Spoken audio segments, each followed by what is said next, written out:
What's going on, folks? Thank you for checking out the podcast today. Now, before we get into it, I just want to say make sure you like, share, subscribe, comment below, and also subscribe to the Patreon, patreon.com/churchofjuvie. For $2 a month, you'll get thank yous across all media platforms, Twitter, Instagram, YouTube. For $5 a month, you'll get early access to new music, short films, live streams, everything. So, patreon.com/churchofjuvie. Now, let's get to the podcast.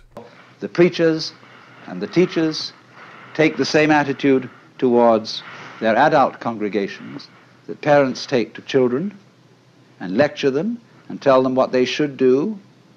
And judges in courts feel also entitled to give people lectures because they say those criminal types haven't grown up, but neither have the judges.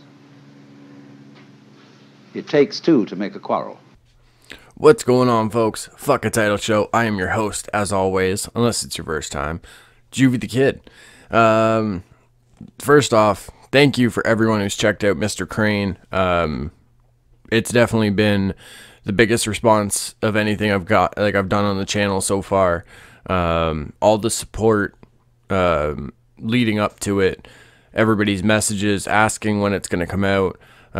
Just everyone saying how excited they were for it. Everything, just this entire journey of like creating Mr. Crane, doing the short film and everything. It's been amazing.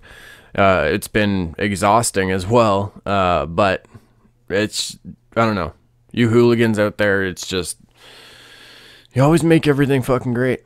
And Mr. Crane, like, I was nervous dropping it and everything, but yeah, everybody, I don't know, everyone just made it really fucking awesome. So thank you to you hooligans. If you haven't checked it out, it's the newest short film, the 5th short film on the channel, Mr. Crane, The Introduction. Go check that out. Oh, we got a couple things to talk about, good folks. First thing I want to talk about, and I had talked about it briefly, about the new Saw movie coming out entitled Jigsaw. Not Saw Jigsaw, just Jigsaw. Came across this poster. Now, a lot of coincidences happening here. I'm going to get into them. A couple days ago, like on the corner of my shelf, that is exactly how I have the mask, like my pig mask positioned. I also have an idea for a Saw short film that I've wanted to do. And I don't know. I have a weird feeling that this movie and my idea for the short film might be the same idea. If so, that's fucking super weird. If not, then that's really cool, because then, I don't know, it'll make mine still its own little thing, I guess. I don't know. Yeah, I think, I don't know, for this movie, just the only thing I can really think of for that, for like what to do for the Saw franchise is like maybe, you know, everything from the Saw, like the Jigsaw killings have like calmed down or something now. It's almost like become just like stories that everybody remembers. And then, like, you know, somebody decides to like take up the mantle and start like the Jigsaw killings again. I don't know. I think that would be really cool. Because we already, like, I can't remember which one it was. I want to say it was Saw 5, but we already saw John's beginning. Like when he decided to become Jigsaw and everything. So I don't know. I think it would be cool. At the same time, like, it wouldn't, because it's kind of my idea for the short film as well. But who knows? I don't know. Just a lot of coincidences going on there. I'm going to talk about this quick. Okay, so if you're not interested in Mayweather McGregor talk, skip to this time. Bam, on the screen. Okay, if you're still around and you're into the Mayweather McGregor situation, something interesting has happened. A report has come out that Mr. Floyd Mayweather owes a lot of money in taxes to the IRS. And basically he's saying like all of his money's tied up. It can't be quickly converted to cash. And he's waiting on this money from the McGregor fight to be able to handle this issue. So this leads me to the question, did Floyd take this just for money? Because if he, like, okay, this becomes a very different thing. When a fighter takes a fight, not because they necessarily, like, want to, because their heart wants to, their mind wants to, everything, you know what I mean? Like, they want to fight this person.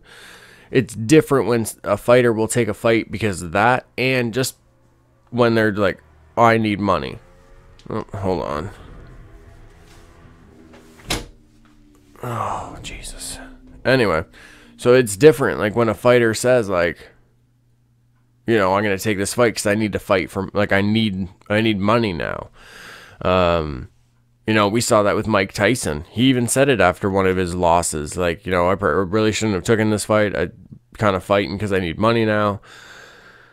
And I'm saying, if Mayweather's only taking this fight because he needs money, like we're dealing with two different fighters and two different mindsets towards this fight right now. We have McGregor on one side, who is in the probably the prime of his career, if he hasn't hit that yet. And he wants this fight. He wants to prove he can beat Floyd Mayweather in a fucking boxing match. Like, that's the thing. Like, he's like, no. He knows he's not going to fight me in this rule set, so I'm going to go and fight him in his. Like, that's crazy, first of all. So we have one fighter, young fighter in his prime, wants to prove he's one of the best fighters in the world. We have an older fighter, much past his prime, and maybe taking this fight only for money. That's two different mindsets of fighters, and that, I don't know, folks, that makes me lean heavy towards the McGregor side. And I don't know. Once we get closer to the fight, maybe I'll do, I don't want to say like a breakdown of it, but maybe I'll talk more in depth about the fight and like maybe really like make a fight pick. We'll see. But either way. All right, welcome back to everybody else who had to, you know, skip forward. It's all bueno. The mixed martial arts and boxing thing, it's not for everybody. You know what I mean? To recap though, just real quick. Just not sure if Mayweather's taking the fight for money or not.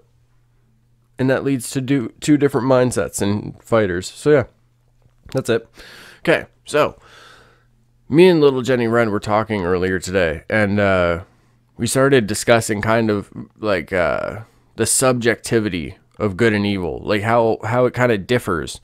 You know what I mean? Like what we might deem good and wrong in Canada will differ from what is considered in like good and wrong in Brazil or China, or you know what I mean? Like, it's just really the whole right and wrong, good and evil. I think it comes down to like the society you've grown up in. You know what I mean? It's the societal norms that mold you in a way. It's I don't know how to explain it really. Well, I guess I just did. But it's one of those things like, okay, so this stemmed, I was watching Black Mirror. I'm on this series 2, whatever. And it was the episode, I don't want to spoil anything, but it's an episode where it makes you question, like, if somebody does something wrong, and I mean, like, you know, they fucking do something really shitty, instead of just sending them to jail, is it kind of justified to, you know, kind of torture them in a way for our entertainment? You know what I mean? You know, this kind of theme has been in a lot of movies as well throughout the years. But, what was the one? Fuck. I think there was one. It was I want to say it was a Japanese film, but it was called Battle Royale, if I remember it correctly. It was about prisoners in jail who basically, like, you killed each other. Whoever was at the end, you were set, you won your freedom. I think, like, there was a weird knockoff of it with Stone Cold. But yeah, you know, like that, it's one of those things, like, will there ever really be a time where that's acceptable? It's like, yeah, fuck that. This person killed, like, you know, kids, or, you know, fucking raped and slaughtered a bunch of people. Like, no, like, we can mess with this person for our entertainment.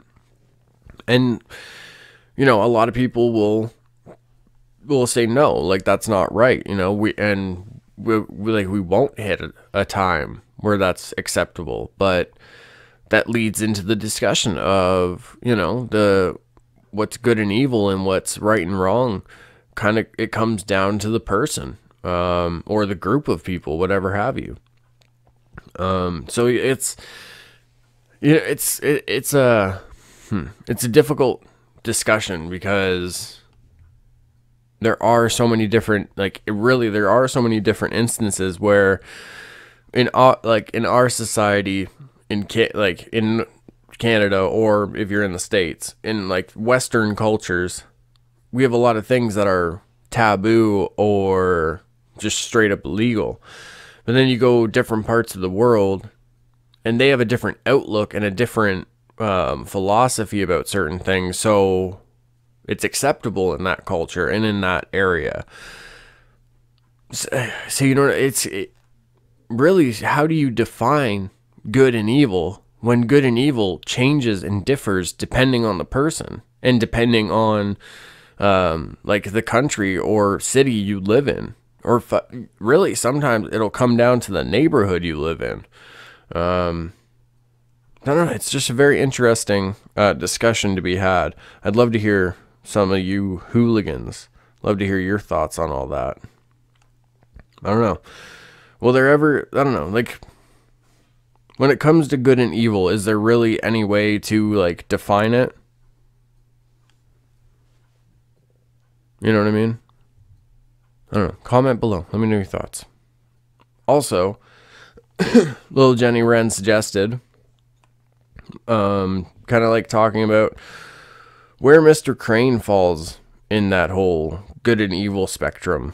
You know, what does he deem right and wrong? It's a hard one, because it really depends. It's, you know, it depends, because Mr. Crane is kind of at the mercy of many gods. So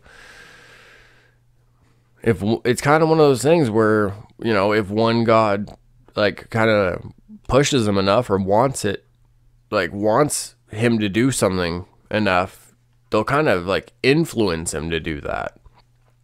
But like him personally, see, okay, so there's one story. I'm not going to give anything away, but it kind of does go into this. Okay, so there's one story I'm going to be doing that does kind of play into this. Like him personally, he has this kind of role, like this rule, and this, like, you know, this moral standing where he doesn't want to harm or attack a certain like kind of person. But that's what's like kind of demanded of him. Excuse me. And he struggles with that, because he doesn't want to do it at all. But he knows, like, he really has no choice in it. So it's kind of like, you know, he's going to face a lot of situations where he has to justify his actions in a way. Like, if I'm the one to do this instead of a god, like the god forcing me to do this, then at least, like, my loved one or my friend will die by my hand. Like, I'll be the one to send them off. It won't be, you know, a third party acting through me. But even then, like, there's going to be situations where he tries to justify that, but you know, we can say things out loud, but in our hearts and in our minds, we know different, and that haunts us, you know, that creates a lot of struggles within us and conflicts. It's one of those things where it really is like a blessing and curse type situation with Mr. Crane. He's been able to like see many different things and experience different things, but you know, at the same time, he's had to see a lot of people go, and he's had to let go of a lot of people, or, you know, erase a lot of people. So I don't know, when it comes down to the whole good and evil with Mr. Crane, he has his like code, like he doesn't want to harm women or children, you know, but sometimes we're forced against our will, I guess you could say. With the Savage is basically that. The Savage comes from the time where your survival basically depended on going to these different locations to, you know, attack and take over. So the Savage is still in very much of that mind state. I don't know. It's a very interesting, very conflicted character, Mr. Crane. I relate to him a lot, to be honest with you. I don't know. I'm very excited to do more with this character. I have a lot of stories in my head. Naughty Beat said, you know, he'd be down to do more, so hopefully, like any other Mr. Crane adventures in the future, the music will be provided by Naughty Beats.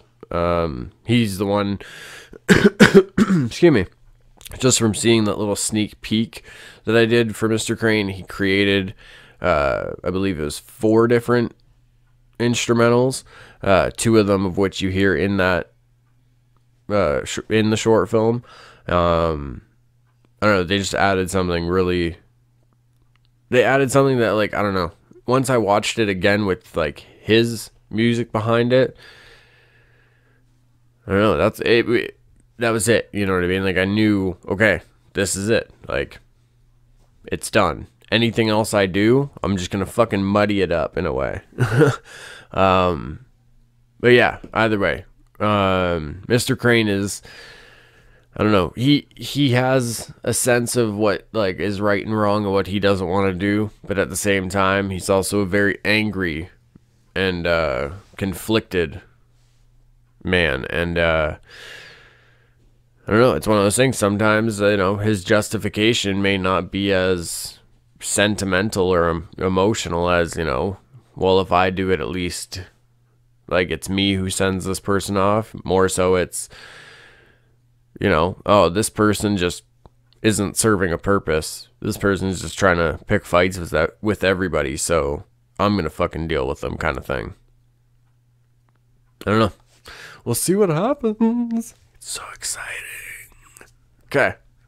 This has been Fuck a Title Show. Thank you all for tuning in. I appreciate it. Make sure you share it around. Share all the videos you can. Show them to your loved ones, your kind of liked ones, your acquaintances. Yeah, make sure you like, share, subscribe. Comment below. Let me know your thoughts. How do we really define good and evil? And any other thoughts you might have. Okay? Mucho love, you hooligans. Mwah, mwah, mwah for you beautiful fetches. I'll catch you tomorrow for the vlog. Make sure you go check out Mr. Crane, the introduction. Patreon.com/Church of Juvie. Subscribe and contribute to that. I love y'all. I'm out.